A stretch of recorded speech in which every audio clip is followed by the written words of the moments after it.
Yeah, good morning to all of you. Welcome to this UPSC and TNPSC class அப்படின்னு சொல்கிறோம். இந்த டிஎன்பிஎஸ்சிக்காக we have prepared a book.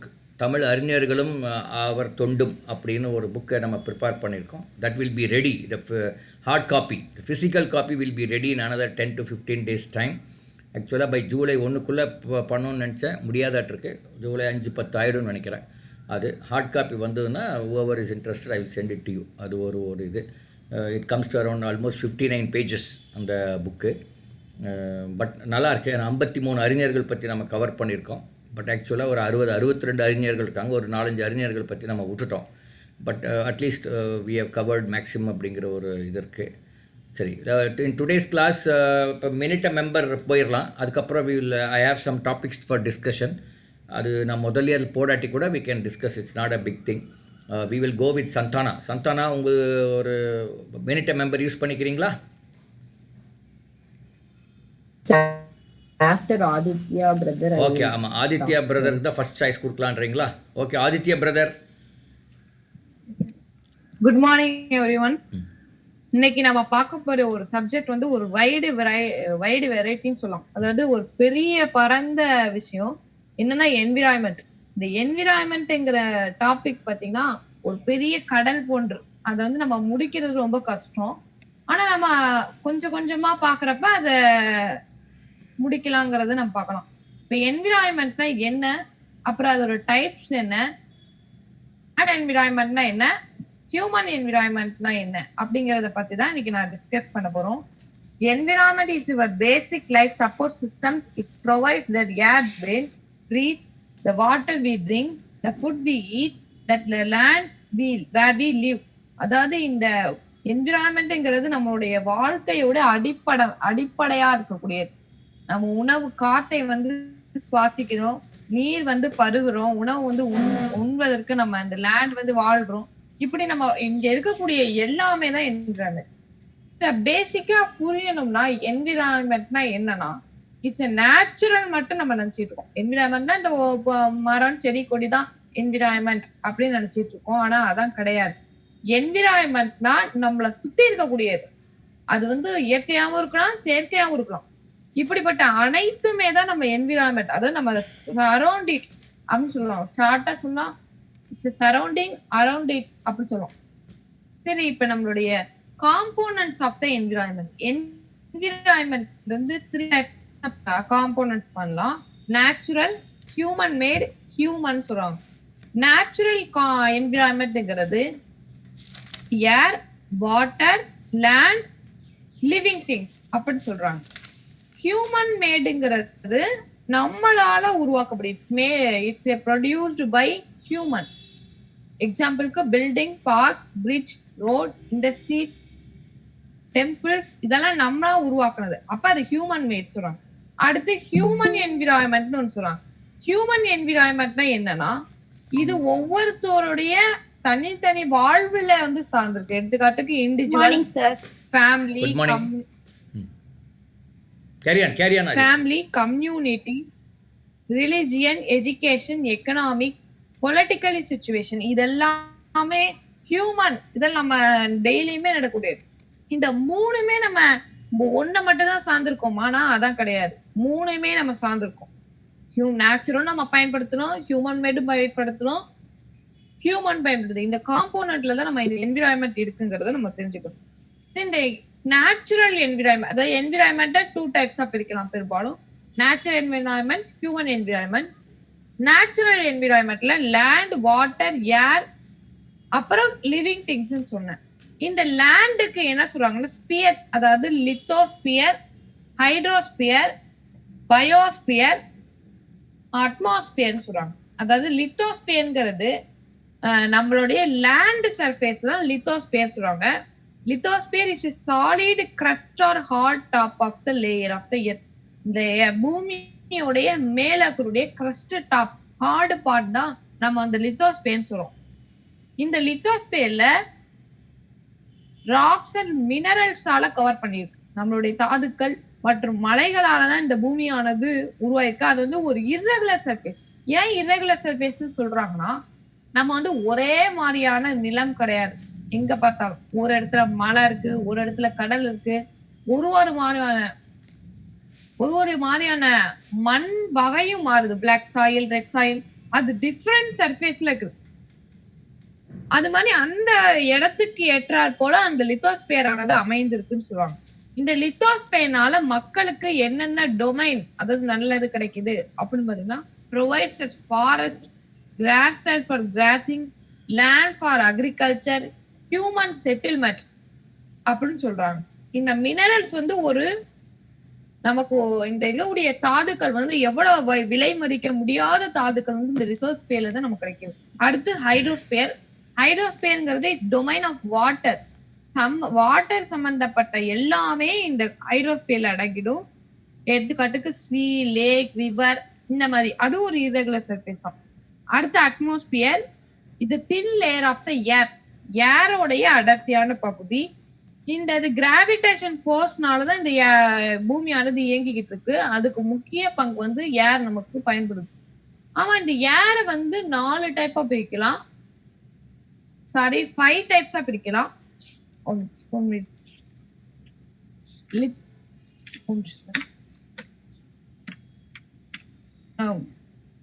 Troposphere, stratosphere, mesosphere, thermosphere, எக்ஸோஸ்பியர்னு 5 லேயர்ஸா ஏரை பிரிக்கலாம் நம்ம என்விரான்மெண்ட்லயே. அதை நம்ம இன்னொரு நாள் பார்ப்போம். அடுத்து பயோஸ்பியர். பயோஸ்பியர்ங்கிறது இட்ஸ் கம்பைன் ஆஃப் லைஃப். அதாவது லித்தோஸ்பியர், ஹைட்ரோஸ்பியர், அட்மாஸ்பியர், இந்த 3 கலந்த ஒரு என்விரான்மெண்ட்லி பார்ட் தான் பயோஸ்பியர்னு சொல்றாங்க. இதுல வந்து பிளான்ட் கிங்டம், அனிமல் கிங்டம் சொல்றாங்க. பிளான்ட் கிங்டம்ங்கிறது தாவரம் சார்ந்த வாழ்வு, அனிமல்ங்கிறது விலங்கு மற்றும் மனிதர்கள் சார்ந்த வாழ்வுன்னு சொல்றாங்க. அடுத்து ஹியூமன் என்விரான்மெண்ட். நேச்சுரல் என்விரான்மெண்ட்ல இதெல்லாம் கவர் ஆகுது. ஹியூமன் என்விரான்மெண்ட்ல இட்ஸ் மாடிஃபை பை ஹியூமன். எல்லாமே மனிதர்களால் உருவாக்கப்படக்கூடியது.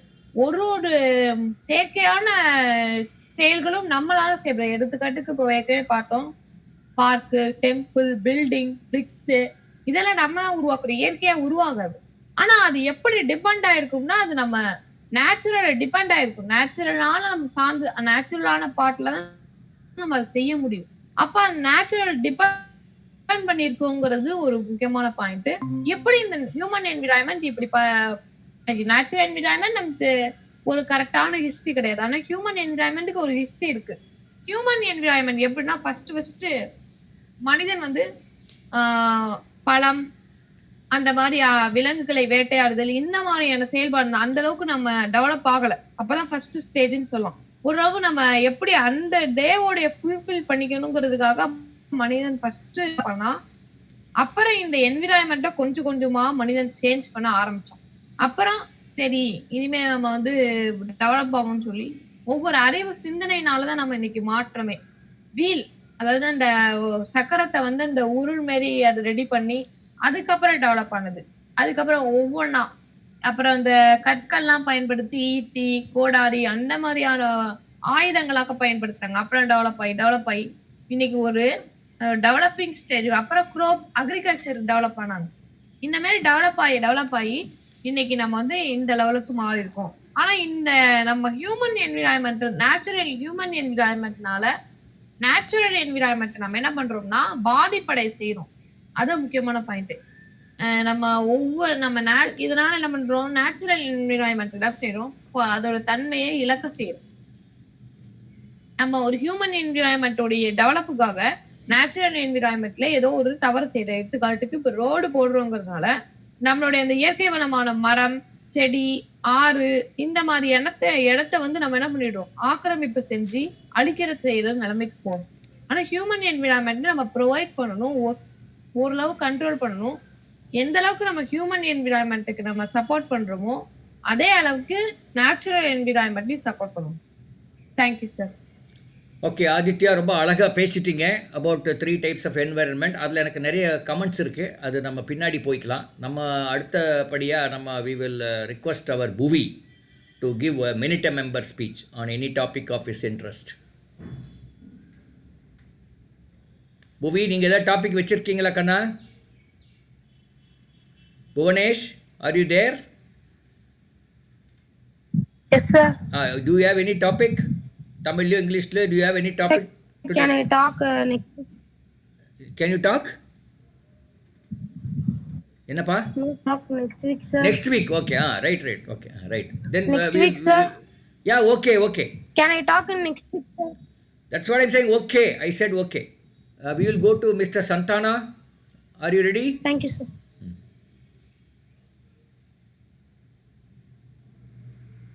Sir, good morning. Yeah, carry on. Yes, sir. So today my topic is law of motion, sir. There is 3 law of motion. Yes, sir. Before going to know the law of motion, first of all, we know the force. What is mean by force? A force is a push or pull on the object that produce an acceleration in the body. It means if you push or pull some object means it will experience a force. Next first law of motion is also known as law of inertia. First law of motion states an object remains in the state of rest or of a uniform motion in a straight line unless acted upon by the external unbalanced force. If we throw the ball means unless it act a gravitational or air force, it will not stop. It experience motion. This is first law of motion, sir. Inertia means the natural tendency of an object to resist a change in their state or rest or of uniform motion is called inertia. We can experience inertia in when we traveled in a bus, sir. Inertia have three types: inertia of motion, inertia of rest, inertia of direction. Inertia of motion means if we travel in bus in motion, if the bus driver suddenly braked means our body in motion and we move forward. This is called inertia of motion, sir. Inertia of rest. When we traveled in a bus, when bus in rest, suddenly a driver start a bus, we move backwards, sir. This is called inertia of rest, sir. Next, inertia of direction. When a driver travel in straight line, suddenly he change a direction. That time our body move right or left, sir. This is called inertia of direction, sir. Next, second law of motion. A rate of change of momentum of an object is proportional to the applied unbalanced force in the direction of force. This is called second law of motion. When we apply the force on a little mass object, it moves faster. But when we act the same force on a more mass object, it experiences next acceleration or speed, and it moves slower. This is called second law of motion. Third law of motion. To every action there is a equal or opposite reactions, and they act on two different bodies. For example, if we take an example of rocket, if we take a human walk, when we walk upward, there is a equal reaction.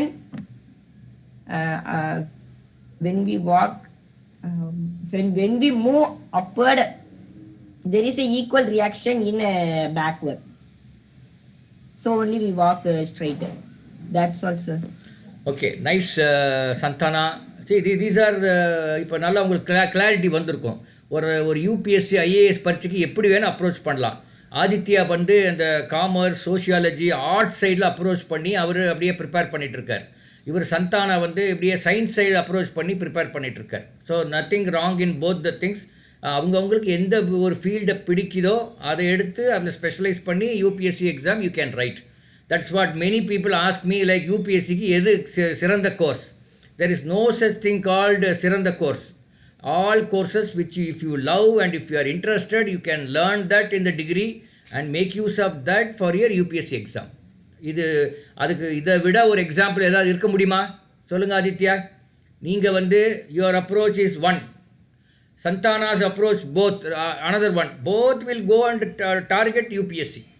புரியுதா? And அவர் சந்தானா எஸ் டு இதே மாதிரி தான் அந்த ஒவ்வொரு topic எடுத்து அனலைஸ் பண்ணார்னா ரொம்ப அழகாக எந்த ஒரு எஸ்ஏ வந்தாலும் சயின்ஸ் எஸ்ஏ வந்தாலும் அவருடைய அந்த ஸ்பெஷலைசேஷனில் எழுதிடலாம். ஒன்றும் பெரிய விஷயமே இல்லை. அஃப்கோர்ஸ் நிறைய இன்னும் கொஞ்சம் சில பாயிண்ட்ஸ் எல்லாம் அவர் ஆட் பண்ணணும். அது போக போக பண்ணிக்குவார். சின்ன குழந்தைக்கு தானே நீங்கள்லாம் அதில் ஆட் பண்ணிடுவார். இப்போ I would request Puvi to comment on both the topics, one sentence each. Of course first Aditya spoke about environment, அதில் ஒரு கமெண்ட் கொடுங்க. And Santhana spoke about law of motion, அதில் ஒரு கமெண்ட் கொடுங்க புவி.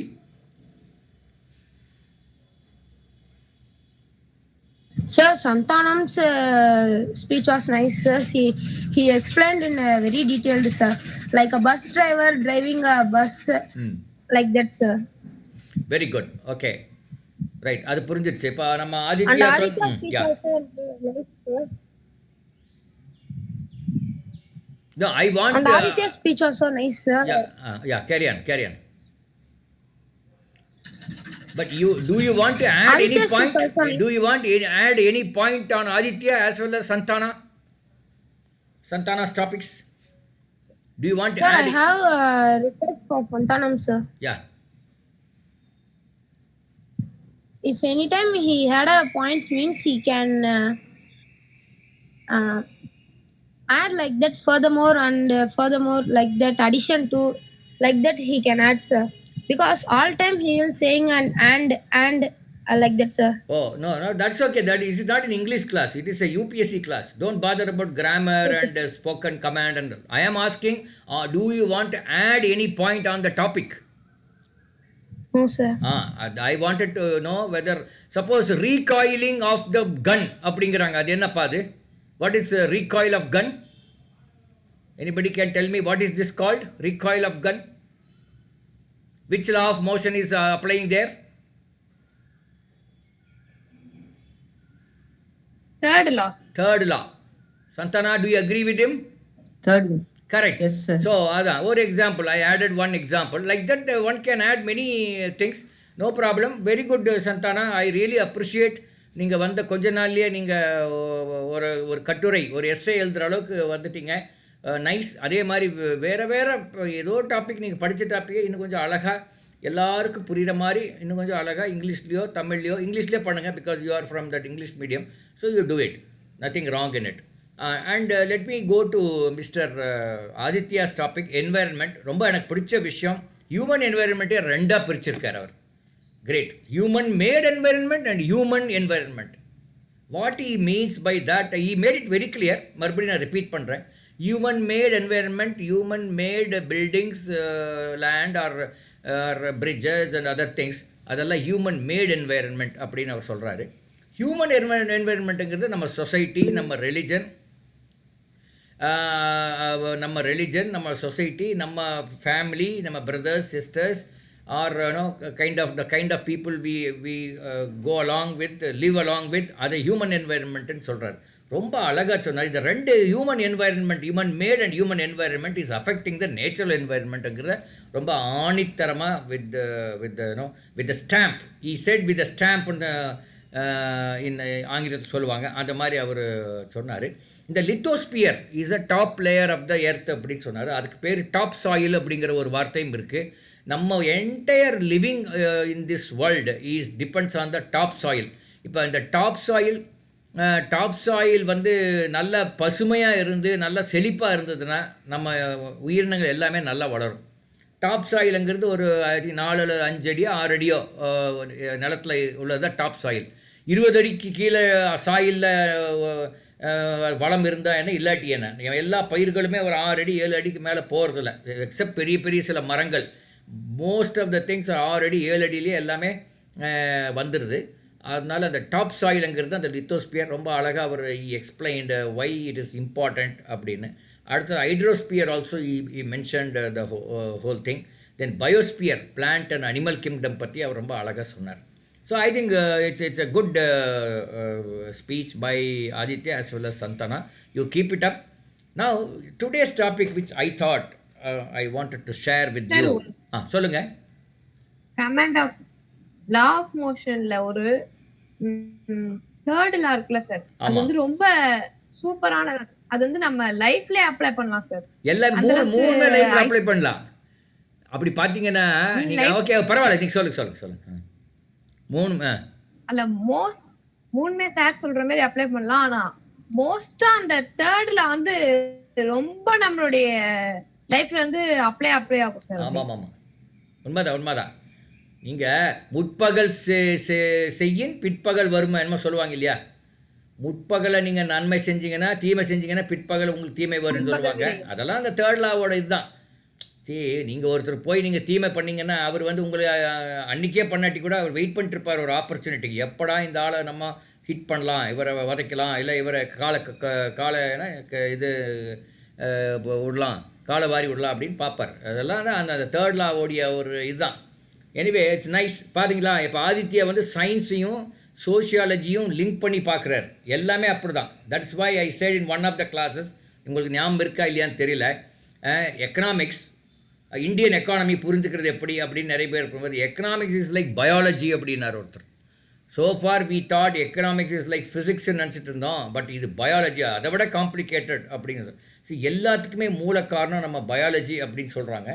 பயாலஜிங்கிறது ஒரு மைக்ரோ லெவலில் உள்ள ஒரு அண்டர்ஸ்டாண்டிங் ஆஃப் சம் சயின்ஸ். அதை வந்து யூனிவர்ஸ் லெவலில் பண்ணும்போது அது வந்து என்வைரன்மெண்ட்டு, அட்மாஸ்பியரு, யூனிவர்ஸு அப்படி ஆகிடுது. ரெண்டும் ஒன்று தான். ஒரு அணுவை நீங்கள் புரிஞ்சிட்டாவே உலகத்தை புரிஞ்ச மாதிரி அப்படின்னு சொல்கிறாங்க. உலகத்தை புரியுறது ஈஸி அப்படிங்கிறாங்க. So the same thing applies. So this biology, physics, chemistry எல்லாமே interconnected. Once you understand one subject, that is why that Venkatraman அப்படின்னு ஒருத்தர் ஈ காட் நோபல் ப்ரைஸ். அவர் வெங்கட்ராமனுங்கிற ஒரு இந்தியன், பட் தென் அவர் போய் யூஎஸில் செட்டில் ஆகி அங்கே தான் நோபல் ப்ரைஸ் வாங்கினார். இப்போ தான் ஒரு 5-6 வருஷத்துக்கு முன்னாடி.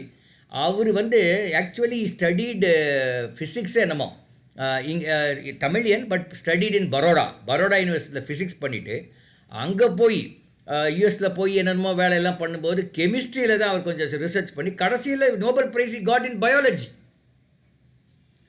So he came to Anna university. வந்து ஏதோ ஸ்பீச் கொடுக்குறதுக்காக கூப்பிட்டுருக்குறாங்க. அங்கே வந்த உடனே எல்லா பொதுமக்கள் கேட்ட கேள்வி அவர் சிரிப்பு வந்துருச்சு. எப்படி சார் நோபல் லாரியட் ஆகுறது அப்படின்னு கேள்வி கேட்டாங்களாம். இந்த மாதிரி கேள்விலாம் கேட்காதீங்கன்ட்டார். முகத்தடிச்ச மாதிரி சொல்லிட்டார். சப்ஜெக்ட் ரிலேட்டடாக கேட்குறதுனா கேளுங்க. எப்படி இது என்ன ஒரு பிஹெச்டியா, இது என்ன படிப்பா? இது படிப்பு இல்லை. You keep on working. You may start somewhere. You may start in physics, then you may land up in some other thing, maybe in biology, or you may start in biology, you may land up in mathematics. You may start in mathematics, you may land up in computers or medicine. So research is something புதுசாக கண்டுபிடிக்குங்கிறது அப்படி தான். ஒன்லியே உங்களுக்கு ஒன்றில் start பண்ணி அதுலேயே தான் கண்டுபிடிப்பேன், வேறு ஏதோ கண்டுபிடிப்பேன் சொல்ல முடியாது. நாளைக்கு சந்தானாமே become the top most economist in the country. என்னடா இது சந்தானா இப்போ சயின்ஸில் தான் ரொம்ப இன்ட்ரெஸ்டாக இருக்காரு, அவர் எப்படி எக்கனாமிஸ்ட் ஆகலாம்? Because science subject can be applied to economics and economic subjects can be applied to science. So these are something which அதனால தான் நம்ம அந்த இது எஜுகேஷனில் ரொம்ப கம்பார்ட்மெண்டலைசேஷனை வைக்காதீங்க. எல்லாருமே எல்லாம் ஒரு பிரிஞ்சு போகிற மாதிரி கூட பண்ணுங்கன்னு யூஎஸ்லாம் அப்படி தான். இப்போ ஒருத்தரில் இப்போ ஆதித்யா வந்து பிகாம் படிக்கிறார், இல்லை பிஎஸ்சி சோஷியாலஜி படிக்கிறார். திடீர்னு அவருக்கு ஒரு ஆசை வந்துருச்சு, நம்ம பிகாம் படிக்கிறோமே, நம்ம ஏன் இந்த ஃபிசிக்ஸோ கெமிஸ்ட்ரியோ மேத்தமெட்டிக்ஸோ ஏன் பண்ணக்கூடாது அப்படின்னு யோசிக்கிறார். அப்போது எம்எஸ்சியில் போய் மேத்தமெட்டிக்ஸ் எடுக்கலாமா, நம்ம ஊரில் எடுக்க முடியாது. ஆனால் யூஎஸில் எப்படின்னா ஆதித்யா பிகாம் படித்த ஆதித்யா என்ன பண்ணுவார்னா, கொஞ்ச நாள் அவர் ஒரு வீட்டில் கொஞ்சம் அதை பற்றி படித்து ஒரு என்ட்ரன்ஸ் எக்ஸாம் மாதிரி வைப்பாங்க. அந்த என்ட்ரன்ஸ் எக்ஸாம் கிளியர் பண்ணிட்டான்னா அவர் எம்எஸ்சியை சேர்ந்துக்கலாம், எம்எஸ்சி ஃபிசிக்ஸ் சேர்ந்துக்கலாம். எப்படி சந்தானா, இன்ட்ரெஸ்டிங்காக இருக்கா? நீங்கள் படித்ததே சயின்ஸு, ஆனால் திடீர்னு டிகிரி முடித்த பிறகு நான் எக்கனாமிக்ஸ் படித்தேன் என்னன்னு யோசிக்கிறார் சந்தானம். அப்போ என்ன பண்ணுவாங்கன்னா, அப்போ நீங்கள் சேர்ந்துக்கலாம். எப்படி இப்போ நேராக அந்த மார்க் வச்சு சேர முடியாது. அந்த எக்கனாமிக்ஸில் உங்களுக்கு எந்த அளவுக்கு ஒரு இன்ட்ரெஸ்ட் இருக்குது, புலமை இருக்குது, எவ்வளோ நாலேஜ் இருக்குங்கிறது ஒரு டெஸ்ட் வச்சு பார்த்துட்டு, சரி சந்தானம் உண்மையாகவே இப்போ ஒரு டைரக்ஷன் மாத்திராராட்டிருக்கு அவருடைய வண்டியை அப்படின்ட்டு அவருக்கு ஒரு ஆப்பர்ச்சுனிட்டி கொடுப்பாங்க. He will go and do MSc in physics or sorry MSc in economics. Vice versa. நிறைய லாயர்ஸ் வந்து நிறைய டாக்டர்ஸ் வந்து லா படிக்கிறாங்க யூஎஸில். ஏன் தெரியுமா? Many doctors in US they study law. Law correspondence மாதிரி, அதை இன்னொரு அடிஷ்னல் குவாலிஃபிகேஷன் மாதிரி. யூ நோ வை?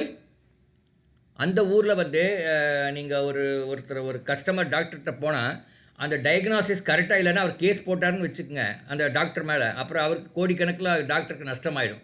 அதனால் இதை டீல் பண்ணுறதுக்காகவே அவர் லா படிக்கிறார் நம்ம மேலே. Aditya brother is economics group, 3rd group எடுத்திருக்கிறார். அதாவது காமர்ஸ், அக்கௌண்டன்சி. என்ன ஆதித்யா எடுத்திருக்கீங்க? Accountancy history sir. Accountancy history, அப்புறம் அக்கௌண்டன்சி ஹிஸ்டரி, எக்கனாமிக்ஸ், காமர்ஸ். அது அக்கௌண்டன்சி காமர்ஸ், ஹிஸ்ட்ரி, எக்கனாமிக்ஸ் அப்படி எடுத்துருக்கிறார். ஓகே. ஸோ இல்லை எதுக்கு சொல்ல வரேன்னா, அந்த இதை நான் மறுபடி கிளாரிஃபை பண்ணுறதுக்கு எதுக்குன்னா, யூபிஎஸ்சிக்கு எந்த ரூட்டில் வேணால் போகலாம். அக்ரிகல்ச்சர் எடுத்து யூபிஎஸ்சி போனவங்க இருக்காங்க, மெடிசன் எடுத்து போனவங்க இருக்காங்க, இன்ஜினியர் எடுத்து போனவங்க இருக்காங்க, எக்கனாமிக்ஸ் எடுத்து போனவங்க இருக்காங்க. அப்புறம் ஒரு காலத்தில் ஒரு 20 இயர்ஸ் பேக் நாங்கள் படிக்கிற காலத்துலலாம் அதிகமான பேர் அந்த எக்கனாமிக்ஸும் காமர்ஸும் அக்கௌண்டன்சியும் சோஷியாலஜியும் ஆர்ட்ஸு எடுத்தவங்க தான் அதிகமான பேர் யூபிஎஸ்சிக்கு போயிட்டு இருந்தாங்க. இப்போ அப்படி இல்லை. இப்போல்லாம் ஈவனாக போச்சு. ஈவன் இன்ஜினியரிங் படித்தவங்க, கம்ப்யூட்டர் சயின்ஸ் படித்தவங்க, மெடிசன் படித்தவங்க, சயின்ஸ் படித்தவங்க, அகெயின் காமர்ஸ், எல்லாருமே ஈக்குவல் ஆப்பர்ச்சுனிட்டியாக வந்துருச்சு. அதனால் அதுக்கு இதுதான் ரூட்டுன்னு இல்லை. இப்போ எந்த ரூட் வேணும் எடுத்துக்கலாம். எந்த சப்ஜெக்ட் உங்களுக்கு பிடிக்குதோ அந்த சப்ஜெக்ட் நீங்கள் எடுத்துக்கலாம். Okay, now let me give my topic. Today I want to talk about dollar has touched 80 rupees. Almost 80 rupees touch ஆக போகுது. இன்றைக்கி ஒருத்தர் ஆர்டிக்கல் எழுதியிருக்கார். அதை படித்ததுனால அந்த டாபிக் டிஸ்கஸ் பண்ணலான்னு நினைக்கிறேன். அதை படித்த அந்த ஆர்டிக்கலில் 72 ரூபா இருந்தது எப்போ 2020. இன்றைக்கி 2022, அதாவது 2020 72 ரூபா. இன்றைக்கி வந்து 2020 ஆமாம். இப்போ வந்து எவ்வளோச்சு? ஆல்மோஸ்ட் 80 ரூபா, 8 ரூபா அதிகமாக இருக்குது. இது நல்லதா கெட்டதா அப்படின்னா, எந்த ஒரு ஆக்டிவிட்டிக்குமே நாம் எல்லாம் புரிஞ்சுக்கணும். யூபிஎஸ்சிக்கு தயார் பண்ணுற குழந்தைங்க புரிஞ்சுக்க வேண்டியது, அதுக்கு ஒரு அட்வான்டேஜ் இருக்கும், டிஸ்அட்வான்டேஜ் இருக்கும். வெறும் அட்வான்டேஜ் இருக்கிற ஒரு இதுவும் கிடையாது, வெறும் டிஸ்அட்வான்டேஜ் இருக்கிற ஒரு ஆக்டிவிட்டியும் கிடையாது. எக்கனாமிக்ஸ் பொறுத்த வரலும், ஒரு உணவு பொறுத்த வரலும் எது நல்ல உணவு கெட்டவனு சொல்லலாம். எக்கனாமிக்ஸில் அப்படி இல்லை. எக்கனாமிக்ஸில் ஒரு ப்ரைஸ் அதிகமாச்சுன்னு வச்சுங்க, பெட்ரோல் ப்ரைஸ் அதிகமானால் யாருக்கு நஷ்டம்? என்டையர் பப்ளிக் நஷ்டம். யாருக்கு லாபம்? யாருக்கு அட்வான்டேஜ்? கவர்மெண்ட்டு, அந்த ஆயில் ப்ரொடியூசிங் கண்ட்ரீஸு. பார்த்தீங்களா?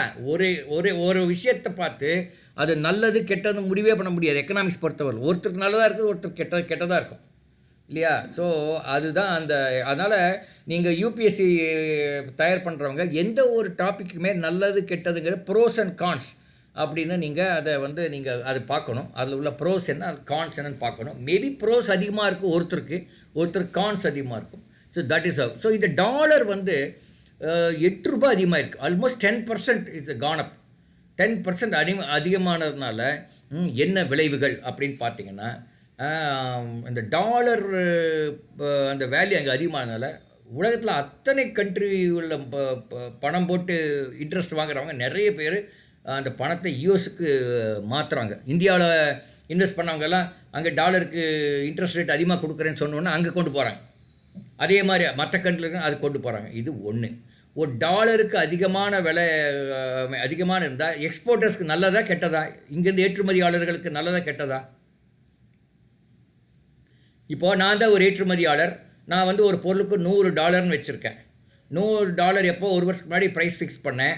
இப்போ $100 முதல்ல அந்த ப்ரைஸில் வந்து எனக்கு 7200 வந்திருக்குமா? $100னா 72 ரூபான்னா 7200 வந்திருக்கு. இன்றைக்கி எவ்வளோ வரும்?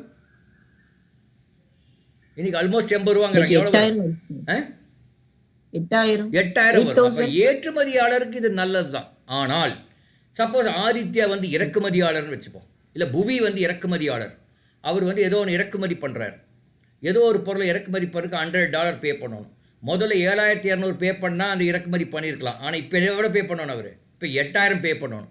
புவிக்கு கெட்டது, சந்தானாவுக்கு நல்லது.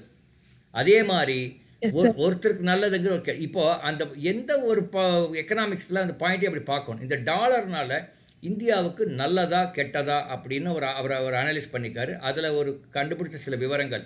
எல்லா கரன்சியுமே டாலருக்கு காட்டிலும் வீக் ஆகிருக்கு. இந்தியா எப்படி வீக் ஆகிருக்கு, அதாவது ஒரு டாலருக்கு அதிகமான பணம் கொடுக்க வேண்டியிருக்கு, அது பேர் வீக்குன்னு பேர், வீக் ஆகிருக்கு. இப்போ ஒரு டாலருக்கு எவ்வளோ பணம் இதில் ஸ்ரீலங்காவில் 300 ஸ்ரீலங்கன் ருப்பீஸு. இதில் பாகிஸ்தானில் 220 ரூபா அவங்க கரன்சியில். அதுக்கு நம்ம இந்தியா எவ்வளோ பரவாயில்ல, ஒரு 80 ரூபாயில் நிற்கிது. ஸோ அவர் என்ன சொல்லியிருக்காருன்னா, மற்ற எல்லாருமே இதை விட வீக்காக இருக்காங்க, இந்தியா கம்மியாக தான் வீக்காக இருக்குது. அப்படி பார்த்தா நம்ம பாகிஸ்தான் விட நம்ம ஸ்ட்ராங்காக இருக்கோம். எவ்வளோ பர்சன்ட்? 4% ஸ்ட்ராங்காக இருக்கோம் அப்படிங்க. ₹1 பாகிஸ்தான் கரன்சி 2000 ரூபா. ₹1 கொண்டு போய் பாகிஸ்தான் கொடுத்தீங்கன்னா அவன் 2000 ரூபா கொடுப்பான் அவனோட கரன்சியை. அப்படி இருந்தது. இப்போ அதை விட 4% அதிகமாகி ₹2.60 கொடுக்குறான். 2.50 கொடுத்தவன் 2.65 கொடுக்குறான் இப்போ. ஸோ இந்தியாவோட currency strengthened over other currencies including சைனாவோட யுஎன் விட. முதல்ல ஒரு ரூபாய்க்கு எவ்வளோ ஒரு சைனா கரன்சி கிடைச்சதோ அதை விட இப்போ அதிகமாக கிடைக்குது. டாலர்கிட்ட நம்ம குறைஞ்சிருச்சே ஒழிய, பட் மற்றவங்களாம் டாலர்கிட்ட ரொம்ப குறைஞ்சதுனால, நம்ம குறைஞ்சது குறைவு, அவங்களாம் ரொம்ப குறைஞ்சதுனால நமக்கு மற்ற கரன்சி விட நம்ம கொஞ்சம் ஸ்ட்ராங்காக இருக்கோம் அப்படின்னு ஒரு ஆர்கியூமெண்ட் கொடுக்குறாரு. உண்மைதானே? இதை நீங்கள் அதான் ஒரு விலை ஏற்றத்தினால இப்போ திடீர்னு தக்காளி விலை அதிகமாகிடுச்சு, ₹50 ஒரு கிலோ. அப்போ நம்ம அம்மாக்கள் என்ன பண்ணுவாங்க, என்னடா இப்போ ₹10 ₹5 இருந்தது திடீர்னு ₹50 ஆயிடுச்சேன்னு வருத்தப்படுவோமா? Sir 80 rupees sir. 80 rupees ஆயிடுச்சுன்னு வருத்தப்படுமா, பட மாட்டோமா? ரொம்ப வருத்தப்படுவோம். ஆனால் அந்த விவசாயி என்ன பண்ணுவார்? அந்த விவசாயி, மன்னார்குடியில் இருக்கிற விவசாயி என்ன பண்ணுவார்? இப்போ அவர் சந்தோஷப்படுவார், உற்பத்தி அதிகப்படுத்த. இல்லை அவர் சந்தோஷப்படுவார். அவர்கிட்ட இருக்கிறது இல்லையா, ஆமாம், உற்பத்தி அதிகப்படுத்த உடனடியாக பண்ண முடியாது, அது இன்னும் ஒரு 3 மாதம் ஆகும். இப்போ இருந்து விளைச்சல் போட்டால் தக்காளி வரைக்கும் 3 மாதம் ஆகும். ஸோ அவர் சந்தோஷப்படுவார். ஒரு இடத்துல வருத்தப்படுற, சென்னையில் புவனேஷ் உட்காந்துட்டு அவர் வருத்தப்படுறாரு, மன்னார்குடியில் ஆதித்யா உட்காந்துட்டு சந்தோஷப்படுறாரு. பாருங்கள், எக்கனாமிக்ஸ் எப்படி ஒரு இன்ட்ரெஸ்டிங்காக இருக்குது. அப்போ இதில் இதை புரிஞ்சுருக்கே ரொம்ப ஒரு கொஞ்சம் காம்ப்ளிகேட்டடான விஷயமா இருக்கும். சிலர் நடுவால் இருப்பாங்க, எனக்கு இப்படி வந்தாலும் பரவாயில்ல, அப்படி வந்தாலும் பரவாயில்ல. யார் அது? தக்காளியே சாப்பிடாத ஆளுங்க, அவங்களுக்கு ஏதாவது பிரச்சனையா? ஒரு பிரச்சனை இல்லை, நான் தக்காளி சாப்பிட போகிறது இல்லையா, நீ எவ்வளோ ப்ரைஸ் வச்சுக்க அப்படிங்கிறவங்களுக்கு பிரச்சனையே இல்லை. பார்த்தீங்களா? ஸோ இந்த எக்கனாமிக்ஸை நான் ஏன் இதெல்லாம் உங்களுக்கு கொஞ்சம் சொல்கிறேன்னா, நீங்கள் இனிமேல் ஏதாவது ஒரு நியூஸ் அதை கொஞ்சம் கண்கூட பாருங்கள், இன்னும் கொஞ்சம் டீப்பாக பாருங்கள். ஒரு அக்னிபத், அக்னிவீர் அப்படிங்கிறதுல எல்லாமே பாசிட்டிவாக இருக்கா, இல்லை எல்லாமே நெகட்டிவாக இருக்கா, இல்லை எதுவும் கண்டுக்காமல்? ஏன் அக்னிவீருக்கு, அக்னிபத்துக்கும் பீகார்லேயும் உத்தரப்பிரதேஷ்லேயும் ரொம்ப கலவரம் நடக்குது, தமிழ்நாடு ஒன்றும் பெருசாக நடக்கலை? சொல்லுங்க பார்க்கலாம். ஆதித்யா தவிர மற்றவங்கள யாராவது சொல்ல முடியுமா? ஏன்னா நம்ம ஊரில் மிலிட்ரிக்கு போகிறவங்க ஆளுகளே கம்மி, அதனால் அதை பற்றி கவலையே படுறதில்லை. நம்ம ஊரில் மிலிட்ரிக்கு போகிற ஆளுகளே ரொம்ப கம்மி, அதை பற்றி கவலைப்படும். ஆனால் அப்படி இல்லை பீகார்லேயும். இல்லை, பீகாரில் ப்ரைவேட்டு வேலைங்கிறதே கிடையாது. ஒன்றா போனால் பீகார் கவர்மெண்ட் வேலை, இல்லைன்னா சென்ட்ரல் கவர்மெண்ட், இது ஆர்மி நேவி வேலைகள். ஸோ அவன் அதையே நம்பியிருக்கா, அதனால் அவனுக்கு அங்கே அவனுடைய வயிற்றில் அடித்த மாதிரி ஆகிப்போச்சுங்க. நம்ம ஊருக்கு அப்படி அடிக்கலை. அதே மாதிரி தான் அந்த அக்ரிகல்ச்சரல், விவசாய அந்த 3 லாஸ் கொண்டு வந்தாங்க இல்லையா சென்ட்ரல் கவர்மெண்ட்டு, அக்ரி லாஸ். அதில் வரும்போது எங்கே போராட்டம் அதிகமாக நடந்தது? பஞ்சாபில் தான் நடந்தது. தமிழ்நாட்டில் அது நடக்கலை. ஏன்னா அது நம்ம அஃபெக்ட் பண்ணல. சொல்லுங்கள் சத்தானா. ஸோ இது மாதிரி நீங்கள் எந்த ஒரு நியூஸ் வந்தாலும் உடனடியாக அது ஏதோ ஒரு கன்க்ளூஷன் வர வேண்டாம், அதை அனலைஸ் பண்ண நீங்கள் கற்றுக்கொள்ளுங்கள். ஒரு இதுன்னா அனலைஸ் பண்ண கற்றுக்கணும். ஓகே, இது அப்போ நடந்து போச்சு. இப்போ ஒன்றும் இல்லை, அந்த சென்னையில் ஒரு மரம் விழுந்து ஒரு வங்கி அதிகாரி மரணம், தெரியுமா? நியூஸ் பார்க்கல? நியூஸ் பார்க்கல நீங்கள்? டிவிலேயோ அல்லது பேப்பர்லேயோ பார்த்தா ஒரு எங்கேயோ குழி தோண்டியிருக்காங்க, ஒரு பெரிய மரம் அது அப்படியே இருந்திருக்கு. திடீர்னு குழி தோண்டும்போது விழுகுது, அது 10 நாளுக்கு அப்புறம் விழுந்து காரில் ஒரு அம்மா உட்காந்துருக்குது, வங்கி அதிகாரி. அந்த காரு பஜ்ஜி ஆகிடுச்சு, அந்த அம்மாவும் இறந்துருச்சு. ஸோ இப்போ அனலைஸ் பண்ண வேண்டிய விஷயம் என்னென்னா, ஒன்று அந்த குழி தோண்டினது மரத்துக்கு ரொம்ப ஓரமாக குழி தோண்டி அந்த வேரெல்லாம் ஷேக் ஆகிற மாதிரி குழி தோண்டியிருக்காங்கன்னு ஒரு சாரார். இன்னொரு சாரார் இல்லை குழி நம்ம தள்ளி தான் தோண்டியிருக்கோன்னு சாரார். மூணாவது அந்த குழி தோண்டிலேருந்து ஒரு 10 அடிக்கு இப்போ முன்னாடியே இங்கே வர வேண்டாம்னு நாங்கள் போட்டிருக்கிறோம் போர்டு அப்படின்னு சொல்லியிருக்காங்க ஒருத்தர். அப்போ அதை மீறி அந்த அம்மா காரில் இங்கே வந்திருக்குன்னு அர்த்தம். அப்படி அதெல்லாம் உண்மையாக இருந்தால் அப்படி நீங்கள் பல கோணங்களில் நீங்கள் பார்க்க வேண்டும். அந்த அந்த இப்போ ரொம்ப மழை பெஞ்சிருக்குது சென்னையில். ரொம்ப மழையா புவனேஷ்? புவனேஷ் மழையான்னு உங்கள் ஊரில்?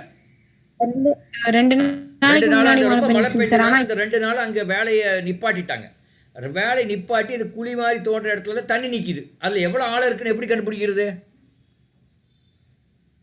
எவ்வளோ ஆழம் இருக்குன்னு எப்படி கண்டுபிடிக்கிறது சந்தானா? ஒரு குழியில் தண்ணி நிற்கிது, எப்படி எவ்வளோ ஆழம்னு எப்படி கண்டுபிடிக்கிறது? கஷ்டம் இல்லையா?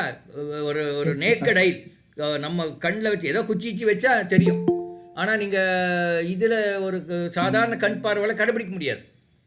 ஸோ இப்படி அந்த ஒரு ஒரு ஒரு ப்ராப்ளத்தை 4 விதத்தில் நீங்கள் அனலைஸ் பண்ணணும். You should look at each dissect the problem into various sub problems and try and see what you can understand from that. அதுலேருந்து என்ன அண்டர்ஸ்டாண்ட் பண்ண முடியும் நீங்கள் பார்க்கணும். தட் இஸ் அந்த ஒரு கண்ணோட்டம் இருந்தால் நீங்கள் யூபிஎஸ்சியில் ஜெயிச்சிருவீங்க. ஏன்னா அந்த அந்த எக்ஸாம் அப்படி தான். ஏன்னா நாளைக்கு ஆதித்யாவோ புவனேஷோ சந்தானாவோ இல்லை கணேஷோ ஸ்ரீ கணேஷோ யாரோ ஒருத்தர் ஐஏஎஸ்ஸாக போய் உட்கார்ந்தா என்ன பண்ணுவாங்க? கவர்மெண்ட்டு இன்றைக்கி கலெக்டர் மாதிரி ஏதோ ஒரு ஒரு ஜில்லா ஒரு டிஸ்ட்ரிக்ட் கலெக்டர் போடுவாங்க. அடுத்த நாள் அவரை தூக்கி ஃபிஷரிஸ் டிபார்ட்மெண்ட்டோட எம்டின்னு போடுவாங்க. ஃபிஷரிஸுக்கும் அவருக்கு சம்மந்தமே இருக்காது. ஆதித்யாவுக்கும் ஃபிஷ்ஷுக்கும் சம்மந்தமே கிடையாது. ஆனால் இருந்தாலும் ஃபிஷரிஸ் அவர் போய் அந்த குயிக்காக வித்தின் ஒரு 2-3 டேஸில் அந்த டிபார்ட்மெண்ட் பற்றி புரிஞ்சு அங்கே என்ன நடக்குன்னு புரிஞ்சு அவர் டெசிஷன் எடுக்கிற அளவுக்கு இருப்பார் இல்லையா? அதுக்கப்புறம் ஒரு வருஷம் 6 மாதம் கழித்து அவர் மெடிக்கல் டிபார்ட்மெண்ட்டில் செக்ரட்டரியாக போட்டுருவாங்க. இந்த கொரோனா என்னென்ன டிசீஸ் அதை அவர் புரிஞ்சுக்கணும். இப்போ இந்த மாதிரி அந்த ஒரு ப்ராப்ளத்தில் எல்லாம் டைசெக்ட் பண்ணி பார்க்குற சக்தி வேணும். அதுக்கு தான் அந்த யூபிஎஸ்சி இவ்வளோ ஒரு டீட்டெயிலாக அந்த எக்ஸாம் வைக்கிறது. அதை நீங்கள் இப்போவே அந்த ப்ராப்ளத்தை நீங்கள் டைசெக்ட் பண்ணி பார்த்துக்கணும். பார்ப்பீங்களா புவனேஷ்? ஏதோ ஒரு பிரச்சனைனா அப்படி பார்ப்பீங்களா?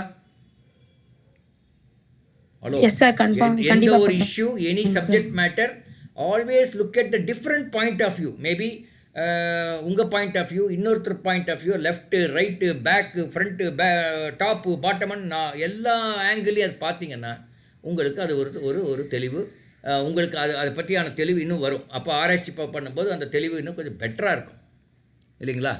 அதுதான் நான் இந்த இதில் சொல்ல விரும்புகிறேன். இப்போ இது வந்து say for example your dollar விலை அதிகமாகிடுச்சு, 72லேருந்து 80 தொடுது அப்படிங்கிறது ஒரு சாராருக்கு நல்லது, இன்னொரு செக்ஷன் ஆஃப் பீப்புளுக்கு அது கெடுதல். கவர்மெண்ட்டுக்கு ஓவராலாக it is not bad, it may not be good, but it is not worse. It is not because compared to other countries except US, அவங்கள விட நம்ம டாலரில் நம்ம ரொம்ப குறையலை. அதனால் நம்ம we stand to gain. whereas with respect to US we are losing, whereas with respect to other countries we are gaining. Likewise you can think of many such things. ஏன் இந்த டாலர் இப்படி குறைஞ்சது, இந்த ருப்பி வீக்கனான காரணம் வந்து ஒன்று வந்து இந்த பேண்டமிக், இந்த கொரோனானால், ரெண்டாவது வந்து இந்த யுக்ரைன் அண்டு ரஷ்யன் வார், இதெல்லாம் சொல்கிறாங்க. பட் இப்போ ரொம்ப பெரிய கேள்வி எல்லார் மனசில் இருக்கிறது, இதை உங்ககிட்ட ஒரு கடைசியாக ஒரு வார்த்தை சொல்லி அப்புறம் முடிச்சுக்கலாம். we will start with சந்தானா, Aditya. இப்போ பெட்ரோல் ப்ரைஸ் வந்து 100 ரூபா ஒரு லிட்டர் தெரியும்னு நினைக்கிறேன் உங்களுக்கு எல்லாத்துக்கும். 103 ரூபா 104 ரூபா ஒவ்வொரு ஊர் பொறுத்து இருக்குது. Yes or no?